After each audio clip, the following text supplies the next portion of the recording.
రాష్ట్ర వ్యాప్తంగా ఇప్పుడు ఒక ప్రధాన యాత్ర జరుగుతుంది. యాత్ర అంటే అది రాజకీయ నాయకులు చేసే యాత్ర కాదు.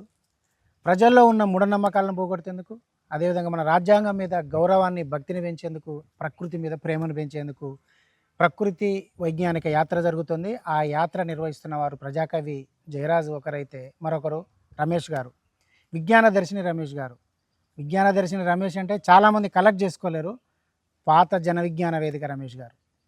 సో రమేష్ గారు ఇప్పుడు మనతో ఉన్నారు. ఈ యాత్ర ఉద్దేశము, యాత్ర ఎలా సాగుతుంది, యాత్రకు వస్తున్న రెస్పాన్స్ ఏంది, ఈ యాత్ర ద్వారా వాళ్ళు ఏ లక్ష్యాన్ని పెట్టుకున్నారు, ఈ విషయాలను మనం రమేష్ గారిని అడిగి తెలుసుకుందాం. అన్న నమస్తే. నమస్తే అన్న సంతోషం. చాలా ప్రత్యేకంగా మళ్ళీ ఒక నెల రోజులు యాత్ర పెట్టుకొని తిరగాల్సిన అవసరం ఏమొచ్చింది తెలంగాణలో? మెయిన్ థింగ్ ఏంటంటే మన ఈ యాత్ర ఉద్దేశం save nature, foster scientific temper, protect constitution. Okay, అంటే ప్రకృతిని కాపాడుకుందాం, వైజ్ఞానికతను పెంపొందిద్దాం, రాజ్యాంగాన్ని రక్షించుకుందాం అనేది ఉద్దేశం. మీరు అన్నట్టు ఇప్పుడు ప్రత్యేకంగా ఎందుకు వచ్చింది అనేది, నేడు భారతదేశంలో అడవులు నాశనం అవుతా ఉన్నాయి. అవును, మైనింగ్ పేరుతోటి పెద్ద ఎత్తున గుట్టలు కూడా లేకుండా పోతా ఉంది. ఓకే, ప్రకృతి ఇంత విధ్వంసం జరుగుతూ ఉంటే, అంటే ప్రకృతి లేకుండా, జీవ వైవిధ్యత లేకుండా కేవలం మనుషులొక్కరే విడిగా మనగలుగుతారా, ఉండగలుగుతారా? అవును, మనిషి ఒక్కరు ఎప్పుడు కూడా విడిగా మనగలగలేము. ప్రకృతి ఉండాలి, జీవ వైవిధ్యత ఉండాలి, ఇవన్నీ ఉన్నప్పుడే. చెట్లు లేకుండా మనం ఆక్సిజన్ ఎక్స్పెక్ట్ చేయలేము. అట్లాగే ఇతర జీవజాతులు ప్రతిదీ అంటే మనిషి ఇతర జీవజాతుల మీద ఆధారపడ్డాం, మన ఇతర జీవజాతులు మన మీద ఆధారపడి ఉంటాం. ఇదే కదా మనం సైన్స్ లో నేర్చుకున్నాం, జీవావరణం గురించి నేర్చుకున్నాం, జీవ వైవిధ్యత, బయోడైవర్సిటీ. కాబట్టి మరి అది విధ్వంసం అయిన తర్వాత మనుషులు ఎట్లుంటారు అనేది అసలు సైన్స్ అంటే ఏంది? సైన్స్ అంటేనే ఒక మాటలో చెప్పాలంటే ఈ ప్రకృతి గురించిన సత్యాలను లేదా విశ్వం గురించిన సత్యాలను ఒక క్రమ పద్ధతుల్లో తార్కిక ఆలోచనతో అన్వేషించడం, సత్యాన్వేషణ, ఆధారాలు సైతంగా నిరూపించడం. కాబట్టి ప్రకృతి అన్వేషణ, సత్యాన్వేషణ సైన్స్ అయినప్పుడు ఆ ప్రకృతిని కాపాడుకోవాల్సిన బాధ్యత మన మీద ఉంటుంది. రెండోది వైజ్ఞానికత, అంటే సైంటిఫిక్ టెంపర్. అంటే మనం వైజ్ఞానికంగా, అంటే మనం నేర్చుకున్న సైన్స్, టెక్నాలజీ, ఈ వైజ్ఞానిక దృక్పథం కనుక లేకపోతే మానవాళి మేలుకు కానీ పర్యావరణ ప్రకృతి మేలుకు కానీ చెయ్యదు. ఇది మానవాళికి, ప్రకృతికి, జీవ వైవిధ్యతకి ప్రధానికి ప్రమాదకరంగా ఉంటుంది, విధ్వంసానికి కారణం అవుతుంది. కాబట్టి ఆ సైంటిఫిక్ టెంపర్ అవసరం అనేది ఉంది. ఇప్పుడు ప్రత్యేకంగా రాజ్యాంగం కూడా మనం గమనిస్తే, రాజ్యాంగాన్ని కూడా ఇప్పుడు మారుస్తామని, రాజ్యాంగంలో ఉండే అంశాలని, అసలు రాజ్యాంగాన్ని తీసి మళ్ళా పాతకాలపు శాసనాలు ఏవైతున్నాయో మనుస్మృతి చాలా మంది ప్రయత్నాలు కూడా చేస్తా ఉన్నారు. అదే అసలు చాలా గొప్పదని. సో భారత రాజ్యాంగంలో ఉన్న విశిష్టత ఏంటంటే, మన మొత్తం అంతఃసారాన్ని, మనకు 300 పైగా ఆర్టికల్స్ ఉండొచ్చు, అందులో చాలా అంశాలు చెప్పొచ్చు. అంతఃసారాన్ని అంతా ఒడిసిపెట్టి అంబేద్కర్ గారు ప్రిఫేస్ రాశారు. అందులో చాలా ముఖ్యంగా ఆయన చెప్తాడు, ఫ్రీడమ్, ఈక్వాలిటీ అండ్ ఫ్రెటర్నిటీ, స్వేచ్ఛ, సమానత్వం, సౌభ్రాతృత్వం. ఇది మొత్తం మానవాళికి, ఒక భారతదేశమే కాదు, మానవాళి వికాసానికి చాలా ముఖ్యమైనది. భారతదేశంలో మనం ఇంకొక పదం కూడా చెప్పాడు ఆయన, political, economical and social justice to all. అంటే ప్రతి ఒక్కరికి రాజకీయ, ఆర్థిక, సామాజిక న్యాయం చెందాలి. So science by all, science for all, అంటే సైన్స్ ఫర్ సోషల్ జస్టిస్ అనే అంశాన్ని ముందుకు తీసుకెళ్లే విజ్ఞాన దర్శిని ఈ సందర్భంలో ఈ ప్రకృతిని, ఈ వైజ్ఞానికతను, మన రాజ్యాంగాన్ని కాపాడుకోవాలనే ఉద్దేశంతో చేపట్టింది. ఇప్పుడు చేపట్టిన సందర్భం ఇంకొకటి ఉంది. మన దేశ స్వతంత్రానికి ముందే 1946లో Jawaharlal Nehru discovery of India అని ఒక పుస్తకం రాశారు. అందులోనే ఫస్ట్ టైం భారతదేశంలో మొట్టమొదటిసారి సైంటిఫిక్ టెంపర్ అనే పదాన్ని, ఆ కాన్సెప్ట్ని ఇంట్రడ్యూస్ చేసింది Jawaharlal Nehru. Method of science అనేది మానవాళి, ఆదిమ మానవులు రాతి సాధనాలు వాడిన దగ్గర నుంచి మొదలు పెడితే ఇప్పటి వరకు జరిగిన అనేక రకాల పరిణామాలు, సైంటిస్టుల పరిశోధనలు, వీటన్నిటి ఫలితంగా మెథడ్ ఆఫ్ సైన్స్ అనేది ఎవాల్వ్ అయింది, సైంటిఫిక్ టెంపర్ కూడా ఎవాల్వ్ అయింది. కానీ దాన్ని సైంటిఫిక్ టెంపర్ అంటే ఇది ఇలా ఉండాలి అని మొట్టమొదటిసారి చెప్పింది జవహర్లాల్ నెహ్రూ డిస్కవర్. 46 అంటే ఇప్పటికి 80 years అవుతుంది, 2026. సో 80 సంవత్సరాల వైజ్ఞానిక, నెహ్రూ వైజ్ఞానిక దృక్పథం అనే పేరుతో ఈ సంబరాలు నిర్వహిస్తాం. ఎందుకు అనేది ప్రశ్న మీకు వచ్చినప్పుడు, బ్రిటిష్ సామ్రాజ్యవాదులు భారతదేశాన్ని అన్ని రకాల దోచుకున్నారు. ఇక్కడ వనరులన్నీ దోచుకొని తమ దేశానికి తరలించుకొని వెళ్ళారు, సంపదని, వనరులన్నిటిని. అంటే ఆ రోజు స్వతంత్రం వచ్చిన కొత్తలో భారతదేశం అత్యంత పేదరికంగా, ఆకలి కేకలతో అన్ని వనరులు తీసుకోబడి ఉన్న దేశం. సో స్వతంత్రం వచ్చిన తర్వాత చాలా మంది అసలు భారతీయులు పరిపాలించుకోగలుగుతారా, వీళ్ళకి బతకగలుగుతారా అసలు అనేది చాలా మంది వీళ్ళకి తేడా ఈ స్వాతంత్రం నాశనం చేసుకుంటారు. అంటే చూస్తున్నాం కదా పక్కన పాకిస్తాన్, బంగ్లాదేశ్, ఆఫ్ఘనిస్తాన్లు ఏమైపోయినాయో చూస్తున్నాం కదా. సో మన దేశం కూడా అలా అవుతుంది అనుకున్నారు. కానీ అలా కాకుండా భారతదేశం ఈరోజు ఒక ప్రపంచంలోనే ఒక అత్యంత పెద్దదైన ప్రజాస్వామిక దేశంగా నిలబడగలిగింది అంటే దానికి ఆనాడు డాక్టర్ డాక్టర్ బిఆర్ అంబేద్కర్ రచించిన రాజ్యాంగం, ఆయన ఆధ్వర్యంలో వచ్చిన రాజ్యాంగం అయితేనేమి, దాన్ని అమల్లోకి తీసుకొచ్చిన పాలనా విధానాలను అమలు చేసిన నెహ్రూ. అందుకే Nehru vision of scientific and modern India అనేది చాలా మనం ఈ రోజు. కానీ ఇప్పుడు నెహ్రూని ప్రతి విషయంలో దోషిగా చూపెట్టే ప్రయత్నాలు కూడా జరుగుతున్నాయి. అంటే నెహ్రూ అనేది దేశ అభివృద్ధికి తోడ్పడ్డాడు కదా. వాళ్ళు చెప్పినట్టు మనువాదం మీద ఇతర అంశాల మీద ఆధారపడలేదు కదా. దాన్ని సైంటిఫిక్ డెవలప్మెంట్ కోసం కృషి చేశాడు. ఈరోజు మనం నాగార్జున సాగర్లో ఉన్నాం.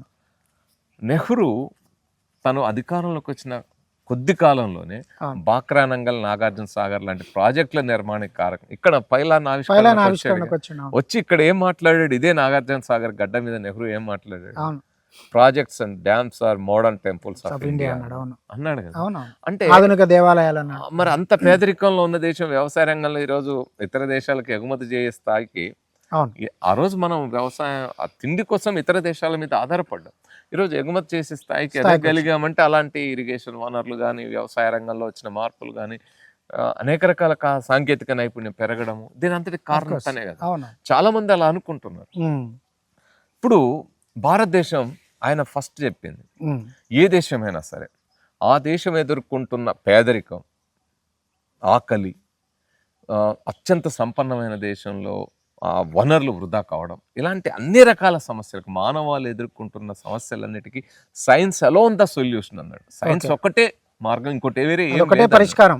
అందుకే సైంటిఫిక్ టెంపర్ ఆ విధంగా ఆయన అన్నాడు. కాబట్టి ఆయన ఆనాడు సైంటిఫిక్ కమ్యూనిటీ మీరు చూస్తే విక్రమ్ సారాభాయ్ కానీ, హోమీ జే బాబా కానీ, సతీష్ ధావన్ కానీ, ఇలాంటి అనేక మంది సైంటిస్టులు వాళ్ళు ఆ స్వతంత్రోద్యమ స్ఫూర్తితోటి, జాతీయోద్యమ స్ఫూర్తితోటి మన దేశం స్వతంత్రం సాధించింది, తన కాళ్ళ మీద తాను నిలబడాలంటే సైంటిఫిక్గా ఎదగాలని వాళ్ళు అనేక రకాలుగా ఎదగడానికి, సైంటిఫిక్ ఆవిష్కరణల ద్వారా ఎదగాలనే, టెక్నాలజీ పెరగాలని కృషి చేశారు. సో వాళ్ళందరినీ ముందుకు నడిపించడంలో, ఒక విజన్తో నడిపించడంలో నెహ్రూ సక్సెస్ అయ్యారు.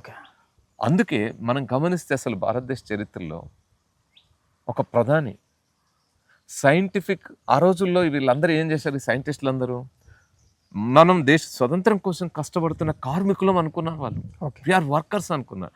అందుకే scientific workers association of India అని ఒకటి స్టార్ట్ చేసుకున్నారు. అంటే మేము సైంటిస్టులం, వైట్ కాలర్ అదేదో అనుకోకుండా scientific workers association of India అని వాళ్ళు పెట్టుకున్నారు. దానికి వాళ్ళు అధ్యక్షుడిగా ఎవరిని పెట్టుకున్నారు, the first prime minister of India Jawaharlal నెహ్రూని పెట్టుకున్నారు. ఎందుకంటే ఆయన సైన్స్ పట్ల అంత ప్రేమతో వ్యవహరించారు. మనం చూస్తే ఈరోజు నెహ్రూ యొక్క కళే ఐఐటీస్. ఆ ఐఐటీస్ ఎలాంటి వాళ్ళని ఉత్పత్తి చేసింది, ఎలాంటి ఐఐటియన్స్ బయటకు పంపింది. ఈరోజు Google CEO Sundar Pichai IITian product. మీరు తీసుకోండి, అడోబ్ సిఇఓ, కాగ్నిజెంట్ సిఇఓ, ఇలాంటి మీరు డజన్ పైగా సంస్థల సిఇఓస్ ఐఐటియన్స్ ఇండియా నుంచి ఇండియాలో ఉండే ఐఐటీస్ నుంచి వచ్చిన వాళ్ళు. సో అంటే నెహ్రూ విజన్ ఈరోజు అంతటి ఉన్నతమైన సాంకేతిక నిపుణులను తయారు చేయడానికి తోడ్పడింది. ఇప్పుడేమంటున్నారు, ఐఐటి బాబా కుంభమేళాలు చూపెట్టారు, బట్టలు ఇప్పేసి డ్రగ్స్ గంజాయి దమ్ము కొట్టుకుంటూ దొరికాడు. సో ఆయన్ని చూపెడుతున్నారు. అంటే అలా ఉన్నతంగా సాంకేతిక నిపుణులను తయారు చేయాలనుకున్న దేశం ఇప్పుడు ఇలాంటి వాటికి పోతున్న తరుణంలో వైజ్ఞానికత అవసరం ఎంత ఉంది అనేది గుర్తు చేయాలి ఈ తరానికి అనేది చాలా ప్రధానమైనది. అట్లాగే మీరు సిఎస్ఐఆర్ సంస్థలు, సైన్స్ ల్యాబొరేటరీస్, ఎన్ని సైన్స్ సంస్థలను పెట్టాడు. ఇప్పుడు మీరు హైదరాబాద్ లో చూస్తే వరుసగా NGRI, CCMB, IICT, NIN, NRSC, ఇట్లా మీరు చెప్పు పెట్టుకోండి. BHEL, HAL, HCL, DRDO, IDPL, తర్వాత మన ఈసీఐఎల్, ఇక్రిసాట్, ఇలాంటి అనేక సంస్థలు ఇది నెలకొల్పడానికి కారకులు ఎవరు? ఇవన్నీ హైదరాబాద్ చుట్టూ ఉండడం ద్వారా కదా హైదరాబాద్కి ఆ ఖ్యాతి వచ్చింది. అంటే హైదరాబాద్ ఈరోజు కాదు, ఎప్పటి నుంచో మన భారతదేశంలో ఈ సైన్స్ పరిశోధనలకి, ఈరోజు హైదరాబాద్ నగరంలో మీరు కనుక ఒక్క నగరంలో చూసుకుంటే కొన్ని వేల మంది యువతీ యువకులు సైన్స్ పరిశోధకులుగా, సైన్స్ రీసెర్చర్స్గా ఎదగడానికి ఆ సంస్థలన్నీ తోడ్పడతా ఉన్నాయి. మరి ఇంతటి ఉన్నతంగా ఎదుగుతున్న దీని నుంచి మళ్ళా మనం ఆ సైన్స్ని, ఆ టెక్నాలజీ ఉపయోగపెట్టుకొని ఆర్టిఫిషియల్ ఇంటెలిజెన్స్ యుగంలోకి పోతున్న కాలంలో కేవలం టెక్నాలజీ గురించి, ఆర్టిఫిషియల్ టెక్నాలజీ కానీ ఏ టెక్నాలజీ అయినా, ఇన్ఫర్మేషన్ టెక్నాలజీ, మనము దాన్ని సైంటిఫిక్గా వాడుకోకుండా వదిలిపెడితే, ఆ సైంటిఫిక్ అనే అంశాన్ని, సైంటిఫిక్ టెంపర్ అనేది కనుక లేకపోతే అది ఖచ్చితంగా మానవాళికి, ప్రకృతికి, పర్యావరణానికి ప్రమాదకరంగా పరిణమిస్తుంది. కాబట్టి ఆ విషయాల్ని గుర్తు చేయడం కోసమే Vignana Darshini, the Nehru centre, nature foundation కలిసి నేను, జయరాజ్ అన్న, మా టీం, విజ్ఞాన దర్శిని టీం ఈ యాత్రను మొదలు పెట్టాం. మొత్తం ఈ యాత్రకి మాకు కోఆర్డినేటర్గా టిపిటిఎల్ఎఫ్ విజయ్ కుమార్ వ్యవహరిస్తున్నాడు. అట్లాగే మా విజ్ఞాన దర్శిని అధ్యక్ష కార్యదర్శులు ఆదం రాజు, మహమ్మద్ అలీ, వీళ్ళందరూ కూడా ఇందులో, అట్లాగే మా జాతీయ కార్యదర్శి శోభరాణి, అట్లాగే మాతో పాటు ఇంకొకరు అమ్మ నేత్ర శరీర అవయవదాన ప్రోత్సాహక సంఘం అధ్యక్షులు గంజీశ్వర్లింగం గారు కూడా ఆ అంశాలని, నేత్ర అవయవదానం, శరీరదానం ప్రాధాన్యత వివరిస్తూ వెళ్తాం. మా మెయిన్ మోటో అదే అండి, ప్రకృతి కాపాడబడాలి, వైజ్ఞానికత పెంపొందించబడాలి, రాజ్యాంగం రక్షించబడాలి. 3 సో మీకు రెస్పాన్స్ ఎట్లా వస్తుంది యాత్రలో? అంటే 28కి అయిపోతుంది, అంటే ఈ రోజు మనం 10వ తారీఖులో, ఇంకా 18 రోజులు ఉంది. మేము జనవరి 27 సోమశిలలో ప్రారంభించాం. అంటే ప్రకృతిలో వెనకాల కృష్ణా నది, 2 గుట్టల మధ్య ఉన్నప్పుడు అక్కడ, అంటే నేచర్ నుంచి మొదలై ఈరోజు సాగర్ వచ్చాం. సాగర్ని కనుక మీరు చూస్తే మన తెలంగాణలోనే ఒక ఓల్డ్ యూనివర్సిటీ నాగార్జున యూనివర్సిటీ మన నాగార్జున కొండ మీద ఉంది. సో ఇక్కడ యూనివర్సిటీ, ఇది విద్యా కేంద్రంగా వెలిసిల్లింది. అంతేకాకుండా చాలా సంవత్సరాల పాటు, దశాబ్దాల కాలం పాటు అనేక మంది మేధావుల్ని ప్రొడ్యూస్ చేసిన రెసిడెన్షియల్ జూనియర్ కాలేజ్ ఇక్కడే ఉంది. సో పాలిటెక్నిక్ కాలేజ్ ఉంది, ఇతర విద్యా సంస్థలు ఇక్కడ నెలకొన్నాయి. ప్రభుత్వం బుద్ధవనం కూడా ఏర్పాటు. అంటే ఇది నాగార్జునుడు నడయాడిన నేల, బుద్ధుడు నడయాడిన నేల, ఒక విద్యాపరంగా వెలుగొందిన నేల కాబట్టి ఇక్కడ కూడా వచ్చాం. ఫిబ్రవరి 28 జాతీయ సైన్స్ దినోత్సవం రోజు మా యాత్ర ముగుస్తుంది. అంటే 27 నుంచి 28, ఒక నెల రోజుల పాటు యాత్ర చేస్తాం. మీరు అన్న రెస్పాన్స్ చూస్తే చాలా అద్భుతంగా ఉంది, చాలా అద్భుతంగా కనపడతా ఉంది. ఒక చిన్న ఉదాహరణ చెప్తాం. మేము పరిగి స్కూల్లో, హై స్కూల్లో ప్రోగ్రామ్ మేము అంతా కాలేజ్లో చేస్తున్నాం. 1-2 చోట్ల అక్కడ డిమాండ్ని బట్టి మేము స్కూల్కి వెళ్ళి, నేను అక్కడ మాట్లాడిన తర్వాత ఒక ఇన్సిడెంట్ నేను గుర్తు చేశాను. అక్కడ వికారాబాద్ జిల్లాలో దారూర్ మండలంలో కుక్కింద్ అనే గ్రామంలో ఒక అమ్మాయి, ఒక యువతి డిగ్రీ చదివింది. ఆ అమ్మాయి యాంగ్జైటీ, డిప్రెషన్, సమ్ సైకలాజికల్ ప్రాబ్లంతో బాధపడుతుంటే గాలి సోకింది, దయ్యం పట్టిందని చుట్టుపక్కల వాళ్ళు చెప్పిరని తల్లిదండ్రులు నస్కల్ మండలంలో రఫీక్ బాబా అని ఒక బాబా దర్గా పక్కన ఉంటారు, ఆ బాబా దగ్గర తీసుకెళ్లి ఈ దయ్యాన్ని వదిలించమంటే, నేను సైతాన్ని ఎల్లగొడతా అని నిప్పులు వేర్చి ఆ నిప్పుల మీద ఆ అమ్మాయిని నిలబెట్టి సైతాను పో పో అని కాళ్ళు తొక్కితే ఇంతలో దిగి ఆ అమ్మాయి 3-4 నెలల పాటు హాస్పిటల్లో చికిత్స పొందాల్సిన పరిస్థితులకు వెళ్ళి, నేను ఇంత దారుణమైన పరిస్థితులు ఇక్కడ ఉన్నాయని చెప్తే అందులోంచి ఒక అబ్బాయి లేచి వచ్చి, సార్ మా మామ బిడ్డే సార్, ఆమె నిజంగానే చాలా బాధ, మా కుటుంబం అంతా ఎంతో బాధపడింది సార్ అని. అంటే మూఢత్వం మన సమాజంలో ఎంత దారుణాలని తీసుకెళ్తుంది అనేది అర్థమవుతుంది. కాబట్టి ఇట్లాంటి వాళ్ళు స్పందించిన సందర్భంలో నేను అంతకుముందు ఆ గ్రామంలో కుక్కిందలో ప్రోగ్రామ్ కూడా చేసి అవేర్నెస్ చేయడం జరిగింది. సో అట్లాంటి అనేక రకాల అంశాలు మాకు కనపడ్డాయి. అట్లాగే మెడికల్ కాలేజ్కి వెళ్ళి, మెడికల్ కాలేజ్కి వెళ్ళినప్పుడు మెడికల్ కాలేజ్ ఈరోజు స్టూడెంట్స్ ఎలా వస్తున్నారు మనం గమనిస్తే సైంటిఫిక్ టెంపర్ అనేది లేకుండా వస్తుంది. ఎందుకు లేదు అంటే, చైతన్య నారాయణ అనే విద్యా సంస్థలు మన తెలంగాణ, ఆంధ్రప్రదేశ్లో విద్యా వ్యవస్థని సర్వనాశనం చేసిన నేరస్తులు, క్రిమినల్స్, ఖచ్చితంగా వాళ్ళు క్రిమినల్స్. ఇంతమంది యువత మెదళ్ళు ఎదగకుండా బట్టీకి పరిమితం చేసి, బట్టికి కాదు, బట్టి అనేది ఒక ఇంకా అదొకటి, అది మన స్కూళ్ళల్లో జరుగుతుంది. కానీ ఎంత తీవ్రమైన నాశనానికి కారణమైందంటే, మీరు చైతన్య నారాయణలో ఎక్కడన్నా ఒక ఫిజిక్స్, కెమిస్ట్రీ ల్యాబ్ చూస్తారా, బయాలజీ ల్యాబ్ చూస్తారా? ఆ చైతన్య నారాయణలో చదివిన విద్యార్థి ఎవరైనా సరే టెస్ట్ ట్యూబ్ పట్టుకుంటారా? పట్టుకోవడం పక్కన పెట్టండి, చూసుంటారా లైఫ్లో? టెస్ట్ ట్యూబ్ కూడా చూడని student ప్రాక్టికల్స్లో 30 out of 30, 29 out of 30, 28 ఎట్లా వస్తాయండి without seeing that test tube? అంటే ఎంత ఓపెన్ గా మన విద్యా వ్యవస్థ మన విద్యార్థుల్ని కరప్ట్ చేస్తూ ఉంది, విద్యార్థుల మెదళ్ళు ఎదగకుండా తొక్కి పెడతా ఉంది. అలాంటి సందర్భంలో మేము ఆ విద్యార్థుల దగ్గర పోయి మెడికల్ సైన్స్ ఎట్లా అభివృద్ధి చెందింది, మన దేశంలో ఎలా అభివృద్ధి చెందింది, ఓకే చరకుడేంది, సుశ్రుతుడేంది, అవి వాళ్ళు రావడానికి ముందు ఏ ఒక్కరు కూర్చుంటే అర్ధరాత్రి సైన్స్ పుట్టదు కదా. సైన్స్ అనేది మానవ సమూహం యొక్క సమిష్టి శ్రమ ఫలితం. మా విజ్ఞాన దర్శన స్లోగన్ కూడా science by all, science for all. Science అనేది సైన్స్ బై ఆల్, అందరు మానవులు అందరూ రూపొందించుకునేది. అంటే ఆ సమాజంలో నేను ఒక జంతువుని కోసి తినడం, తిన్న తర్వాత ఆ జంతువు లోపల భాగాలను పరిశీలించడం, ఇది కార్జం, ఇది గుండె, ఇది ఇట్లుంటది ఇట్లుంటది అని చూడడం, దాన్ని క్లీన్ చేయడానికి పైనుంచి నీళ్లు వస్తే కింద నుంచి వెళ్తా ఉంటాయి. నేను ఒక దగ్గర ఇంటెస్టైన్, ఒక దగ్గర ఏమో గొంతులోనేమో నమిలి కచ్చపిచ్చగా ఉండడం, కొద్దూరం పోతే సగం అరిగి ఉండడం, పొట్టను పోస్తే కిందికి వెళ్ళేసరికి అది పెంటికల్ రూపంలో మారడం. లేదా అంటే ఆ మార్పు ఎట్లా జరుగుతుంది డైజెస్టివ్ సిస్టమ్ లో గమనించి మనిషిలో ఇట్లే ఉందా అంటే మనిషిని ఇట్లనే చూడలేం కదా. సో శవాన్ని కోయాలి. శవాన్ని కోయాలంటే ఏమంటారు, వీడి దగ్గర వీడేదో శవాన్ని కొట్టి ఏదో చేస్తుంది. ఈ రోజుల్లో కూడా మనం ఓపెన్ గా ఊర్లోకి పోయి శవాన్ని కోసి డిసెక్ట్ చేసి చూడలేం పరిస్థితి. అవును, ఎవరన్నా చేసిరంటే వాళ్ళ మీద దాడులు జరుగుతాయి. అట్లాంటి దాడులు ఎన్ని జరిగి ఉంటాయి. అవన్నీ వచ్చిన తర్వాత కదా సుశ్రుతుడు సర్జరీ దాకా వచ్చింది సమాజంలో. అలాంటి సరే ఆ తర్వాత జీవకుడు ఇప్పుడు మనం ఇక్కడ ఉన్నాం బుద్ధ ఈ విహార్లో.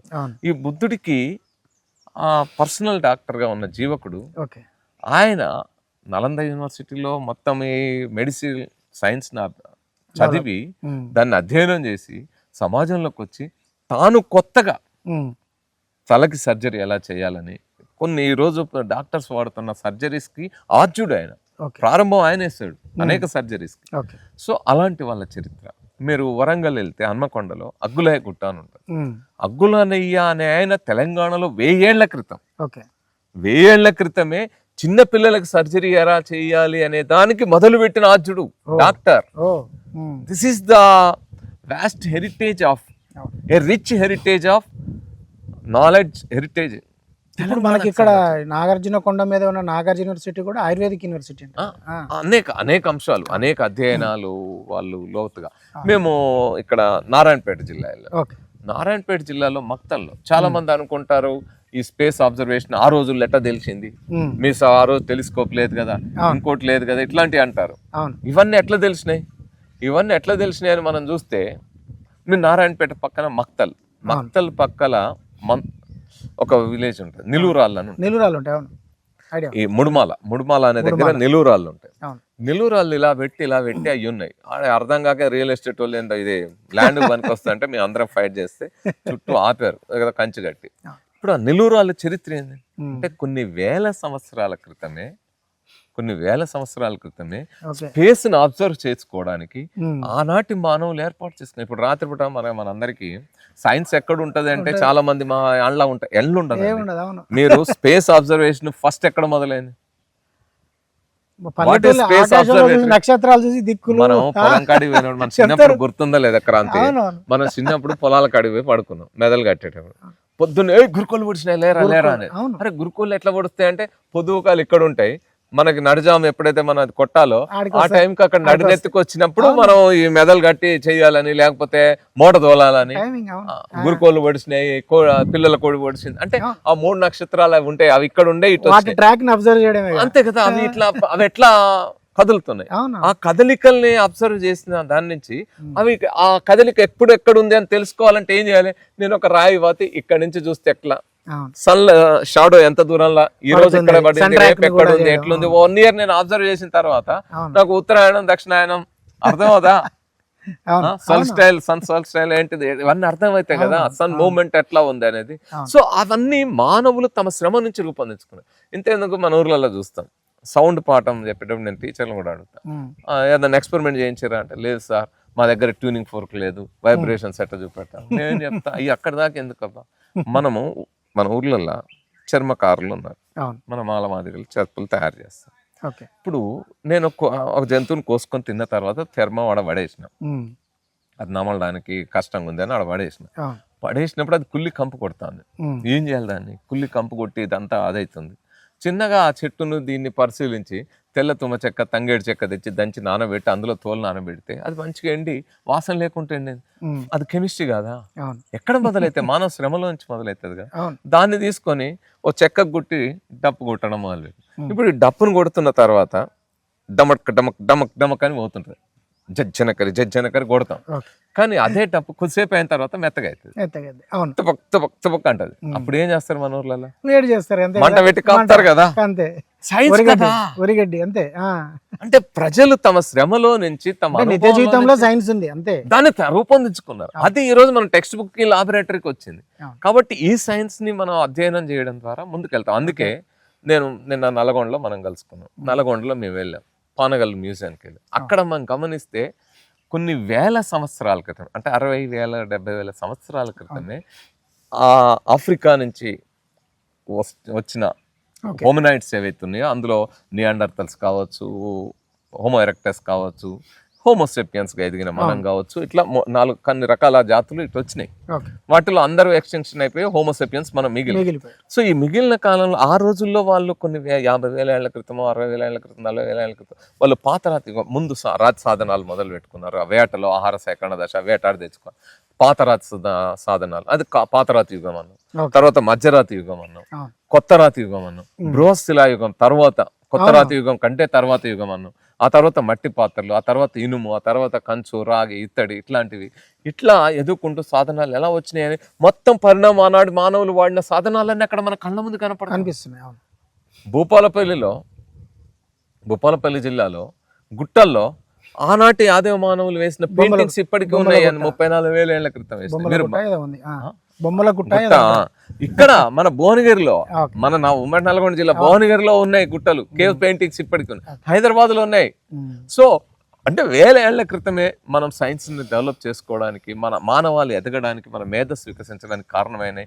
ఇలాంటి అనేక రకాల అంశాలు మాకు మా ఈ యాత్రలో కనపడతా ఉన్నాయి. అట్లాగే మేము యువతలోకి వెళ్ళినప్పుడు వాళ్ళలో ఉన్న సైంటిఫిక్ టెంపర్ పట్ల, సైన్స్ ని మరింత లోతుగా తెలుసుకోవాలనే ఆ అన్వేషణ, జిజ్ఞాస చాలా బాగా కనపడతా ఉంది. ఆ రెస్పాన్స్ మీరు అన్నట్టు చాలా అద్భుతంగా ఉంది. సైన్స్ సత్యాన్వేషణ కోసం బయలుదేరినప్పుడు మహాత్మా జ్యోతిబా పూలే సత్యశోధక్ మండలి పెట్టాడు. బుద్ధుడు సత్యశోధన అన్నాడు. మనకు చార్వాకులు ఆ సత్యశోధన, చార్వాకులు బుద్ధుడి వారసత్వం నుంచి వేమన, మహాత్మా జ్యోతిబా పూలే, సావిత్రిబాయి పూలే, మన బసవన్న, అట్లాగే అనేక మంది, నారాయణ గురు, ఇలాంటి అనేక మంది మనం చూస్తే పాల్కొరికి, సోమనాథుడు, వేమన, వీళ్ళందరూ కూడా ఇందులో ఎంతో కొంత పాత్రని సత్యాన్వేషణలో కొంత చేసిన వాళ్ళు. వీళ్ళందరి నుంచి వచ్చిన doctor Babasaheb Ambedkar, Bhagat Singh why I am atheist అనే పెద్ద గ్రంథమే రాశాడు, మనం భౌతికంగా ఎలా ఉండాలి. సో వీళ్ళందరి స్ఫూర్తిని మనం అర్థం చేసుకొని ముందుకు వెళ్ళాలి అనుకున్నప్పుడు యూత్ కి ఇవి తెలియాల్సిన అవసరం ఉంది. అందుకే యువత, మనము ఆల్రెడీ 40-50 ఏళ్ళు ఉన్న వాళ్ళు కొత్తగా చేయలేదు. రెండోది, మేము February 28 నేషనల్ సైన్స్ డే అని పెట్టుకున్నాం. ఎందుకని? భారతదేశంలో ఈ రోజు వరకు నోబెల్ ప్రైజ్, భారతదేశానికి నోబెల్ ప్రైజ్ ఒకే ఒక్కటి వచ్చింది సైన్స్ రంగంలో, భారతీయుడు తీసుకొచ్చింది ఒకటే. 2 వచ్చినాయి భారతదేశానికి. ఇంకొకటి సర్ రొనాల్డ్ రాస్ మన హైదరాబాద్ నగరంలో, సికింద్రాబాద్లో ఉండే మన బేగంపేటలో ఈ మలేరియా డిసీజ్ కారణం ఆయన కనుగొన్నందుకు, ఎనాఫిలిస్ దోమ, లార్వా అవన్నీ డిస్కవరీ చేసినందుకు ఆయనకి ఆ ప్రైజ్ వచ్చింది, నోబెల్ ప్రైజ్. బట్ భారతీయుడిగా భారతదేశాన్ని తీసుకొచ్చింది మన C V Raman. In the year of 1932 ఆయన 1928లో రామన్ ఎఫెక్ట్ కనుగొని దాన్ని ప్రకటించాడు. సో రామన్ ఎఫెక్ట్ ప్రకటించిన రోజు February 20. అందుకే దాన్ని జాతీయ సైన్స్ దినోత్సవంగా జరపాలి. ఆ స్ఫూర్తిని మన యువతరానికి, మన విద్యార్థి లోకానికి అందించాలని భారత ప్రభుత్వం భావిస్తుంది. సో ఆ స్ఫూర్తిని మనం నింపాలి కదా. ఏదో ఆ రోజు ఏదో ఈవెంట్ జరిగిపోవడం కాకుండా దాని గురించిన చర్చ మన తెలంగాణ సమాజంలో రావాలని, తెలంగాణ యువత వైజ్ఞానికతను పెంపొందించుకోవాలనేది మా టార్గెట్. అందులో ఇంకా ముఖ్యంగా మన భారత రాజ్యాంగంలో ఆర్టికల్ 51A పౌరుల ప్రాథమిక బాధ్యతల గురించి జాతీయ జెండాను గౌరవించము, జాతీయ గీతాన్ని గౌరవించమని చెప్పింది. అందులో 51AG ఏం చెప్తుందంటే, protect forest, environment and nature, అడవుల్ని, పర్యావరణాన్ని, ప్రకృతిని కాపాడడం మన బాధ్యత. 51AH ఏం చెప్తుందంటే, to develop scientific temper, spirit of enquiry, humanism and reform, వైజ్ఞానిక దృక్పథాన్ని, వైజ్ఞానిక పరిశీలన స్ఫూర్తిని, మానవవాదాన్ని, సంస్కరణాభిలాషను పెంపొందించడం మన బాధ్యత అని చెప్పి. సో ఆ ఫండమెంటల్ డ్యూటీని గుర్తు చేయడం కూడా మా ఉద్దేశం. సో యువత వైజ్ఞానికంగా ఎదిగితే దేశం ఖచ్చితంగా ప్రపంచంలో ముందు పీటిన నిలబడుతుంది. మన దేశం చాలా ఉన్నతంగా ఎదుగుతుంది. ఒకే ఒక అంశం ఈనాటి యువత గుర్తు పెట్టుకోవాల్సింది. ఇప్పుడు అందరికీ ఐటీ, ఇప్పుడు రోబోటిక్ టెక్నాలజీ, ఆర్టిఫిషియల్ ఇంటెలిజెన్స్ దగ్గరికి వచ్చినాం కదా. ఐటీ ఇంత టెక్నాలజీ అభివృద్ధి చెందినప్పుడు చాలా మంది చేతుల్లో ఒక ల్యాప్టాప్ కానీ ఇవి చూస్తే హెచ్పి కంపెనీ కనపడతాయి, హ్యూలెట్ ప్యాకార్డ్. అవును. అందులో ఉండే ఆ ప్యాకార్డ్ ఎవరైతే ఉన్నాడో ఆ ప్యాకార్డ్ అనే అతను కేంబ్రిడ్జ్ యూనివర్సిటీలో ఓకే. ఒక హాస్టల్ రూమ్ లో ఉండి చదువుకునే కాలంలో ఆయన రూమ్మేట్ ఓకే. ఆయన మన భారతదేశం నుంచి వెళ్ళి ఎలక్ట్రానిక్స్ రంగంలో ఆయన చూపెట్టిన అపూర్వ ప్రతిభను చూసి ఆ ప్యాకార్డ్ ఏమంటాడు తెలుసా? ఓకే. చూడు, నువ్వు ఎలక్ట్రానిక్స్ లో ఎంతున్నావు, నేనున్నా, మన ఇద్దరం రూమ్మేట్స్. ఓకే. మనం కలిసి ఎలక్ట్రానిక్స్ రంగంలో పరిశోధన చేస్తే ప్రపంచంలో మనం కొట్టేటోడే లేడు. ఓకే. కాబట్టి మనం ఇండివిజువల్గా ఒక వ్యాపార సంస్థ పెట్టుకొని మనం ఈ పని చేద్దాము రా అంటే ఆయన ఏమంటాడు తెలుసా? నా భారతదేశం తిండికి అల్లాడుతోంది, దేశ స్వతంత్రం కోసం భగత్ సింగ్, రాజ్గురు, సుఖ్దేవ్ లాంటి వాళ్ళు ప్రాణాలు అర్పించారు, నేతాజీ ఆజాద్ హింద్ ఫౌజ్ పెట్టాడు, మా గాంధీ సత్యాగ్రహం అంటున్నాడు, అంతమంది పోరాడి అక్కడ స్వాతంత్రం తీసుకొస్తే నేను ఇక్కడ నా స్వార్థ ప్రయోజనం కోసం కూర్చుంటే ఎట్లా?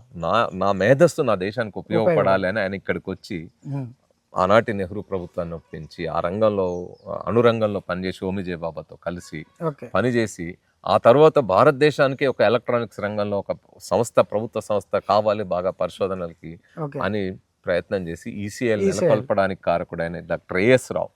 అంటే ఆనాటి సైంటిఫిక్ కమ్యూనిటీ ఎంతగా ఈ దేశం కోసం, ఈ దేశంలో ఉండే ప్రజల సమస్యలు తీర్చబడాలని, ఆకలి, పేదరికం నుంచి బయటపడి మనం ఎదుర్కొనే సమస్యలు పరిష్కరించబడాలని కోరుకున్నారు. ఆ తపనను నేటి తరానికి అందజేయాలి కదా. ఈ జెన్జీ అంటున్నారు. ఈ జెన్జీకి స్వతంత్రానికి ముందు ఏం జరిగింది, స్వతంత్రం వచ్చిన తర్వాత ఈ దేశంలో ఏం జరిగింది, ఈ దేశం ఈ రోజు ఇస్రో చంద్రయాన్ 3 సక్సెస్ అయింది అంటే, ఆదిత్య L1 మిషన్ జరిగింది అంటే దానికి పునాదులు ఎక్కడి నుంచి పడ్డాయి? ఒకప్పుడు భారతదేశాన్ని ఏమని ఎగతాళి చేశారు? మనకు ఆ రోజుల్లో వాహనాలు అంత రవాణా సౌకర్యాలు లేని కాలంలో రాకెట్ పరికరాలు, సైకిళ్ళు, ఎడ్ల బండ్ల మీద తీసుకొస్తుంటే ఏమన్నారు? వీళ్ళు సైకిళ్ళు, ఎడ్ల బండ్ల మీద చంద్రమండలానికి పోతారట అని మిగతా దేశాలు ఎగతాళి చేస్తారు. అలా ఎగతాళి చేసిన దేశమే ఈ రోజు ఒకే రాకెట్ లో డజన్ పైగా ఉపగ్రహాలు పంపి సక్సెస్ఫుల్ కాగలిగింది కదా. సో అంత స్ఫూర్తి అందడానికి కారణం సతీష్ ధావన్, విక్రమ్ సారాభాయ్, నెహ్రూ వీళ్ళు కలిసిన బాటలే కదా మనకి. సో ఇట్లాంటి అనేక రకాల మనం అన్ని రంగంలో చూస్తాము, జలవనరుల రంగంలో, మీరు సైన్స్ లో ఏ రంగంలో చూసినా వాళ్ళు వేసిన ఇప్పుడు ఇంత యుద్ధాలు ఇవి జరుగుతున్నాయి, మనం కాస్త బలోపేతంగా ఉన్నాము అని చెప్పుకోగలుగుతున్నాం అంటే హైదరాబాద్ ఉండే డిఆర్డిఎల్ ఇవన్నీ ఉన్నాయి, మిధాని ఇవన్నీ ఉన్నాయి కదా. సో వీటన్నిటిని NFC, nuclear fuel com, so ఇవన్నీ అలా వేయబడిన ఆ పునాదులు ఉన్నాయి. వాటి వల్లనే మనం ఈ దేశం ఎదుగుతా ఉంది. ఇంకా మనం ఎదగాలంటే వాటిని మరింత స్ట్రెంథెన్ చేసుకొని, మరింత ఆధునీకరించుకొని మనం ముందుకు. మీరు చూస్తే హైదరాబాద్ లో CCMB ఎప్పుడో 1/2 శతాబ్దం క్రితమే, ఈ రోజు మనము జెనెటికల్ ఇంజనీరింగ్ ఇవన్నీ మాట్లాడుతూ ఉన్నాం కదా. 1/2 శతాబ్దానికంటే ముందే 50-60 ఏళ్ల క్రితమే మన పిఎం భార్గవ గారు ఆయన జెనెటికల్ రంగంలో రాబోయే మార్పులను గుర్తించి ప్రభుత్వాన్ని ఒప్పించి, ఇందిరాగాంధీ ప్రైమ్ మినిస్టర్ ఒప్పించి CCMBకి వ్యవస్థాపక కారకుడు అయ్యాడు. ఆ రోజుల్లో centre for cellular and molecular biology ఎప్పుడో 50-60 ఏళ్ల క్రితం. I'm not talking in 2026. అందులో మాకైతే మంచి స్పందన కనపడుతుంది. ఎక్కడికక్కడ మాది ఇదేమి ఏదో పెద్ద ఫండ్స్ తో దేంతో నడుస్తున్నది కదా. ఎక్కడికక్కడ మాకు భోజనాలు ఏర్పాటు చేస్తున్నారు, మా వాహనాల్లో ఇంధనాలు పోస్తున్నారు, మమ్మల్ని ఆదరిస్తా ఉన్నారు, ముందుకు తీసుకెళ్తా ఉన్నారు. ఇంకా వాస్తవంగా ఏంటంటే మాకు అనిపిస్తా ఉంది 4 రోజులు సరిపోతుంది. అయితే మీకు తెలుసు, నేను 1987 నుంచి లిమిటేషన్స్ తెలుసు. నేను ఇది మొదటిది కాదు, ఇది నేను 1987లో ఈ సైన్స్ ఉద్యమంలో వాలంటరీగా మొదలై all India people science network national general సెక్రటరీగా, వైస్ ప్రెసిడెంట్ కూడా ఎదిగిన వాడిని కాబట్టి. సో ఇవన్నీ ఇక చివరిగా ఒకే ఒక అంశం, మాకు సంతృప్తిని అందించే అంశం ఈ రోజు నాగార్జున సాగర్లో మేము అనేక చోట్ల నేను చూస్తున్నా. ఈరోజు 90లో అక్షరాస్యత ఉద్యమం మొదలైంది, అక్షర కళాయాత్రతో ఈ ఉద్యమం.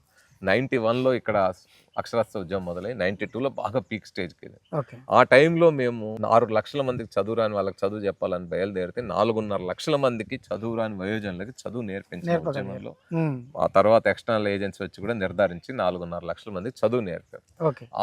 అలాంటి వాళ్ళ వల్ల ఏం జరిగింది అనే ఫలితం చూస్తే ఈరోజు JNUలో PhD చేసి మన Mahatma Jyotiba Phule residential backward classes welfare residential school principal గా ఉన్న తను. ఆ రోజు మా తల్లిదండ్రులు చదువు వెలుగులు నేర్చుకోవడం ద్వారా మీరు చదువు నేర్చుకున్నాము అనే ఈ స్థాయికి రాగలిగామని. ఇలాంటి వేలాది మంది మన నల్గొండ, ఆనాటి ఉమ్మడి నల్గొండలో కానీ తెలంగాణలో, ఉమ్మడి ఆంధ్రప్రదేశ్లో కూడా మనం చూడగలం. వైజ్ఞానికతను పెంపొందించడం అనేది దాంట్లో మనం సక్సెస్ అవుతున్నాం అనేది అర్థమవుతోంది. కాబట్టి ఆ వైజ్ఞానికతను మరింత మాకైతే ఇది ఇంకా ముందుకు తీసుకెళ్ళాలి, దీన్ని కంటిన్యూస్ ప్రాసెస్ కింద మనం తీసుకెళ్ళాలి అనేది అర్థమవుతుంది. ఓకేనా, థ్యాంక్ యూ క్రాంతి.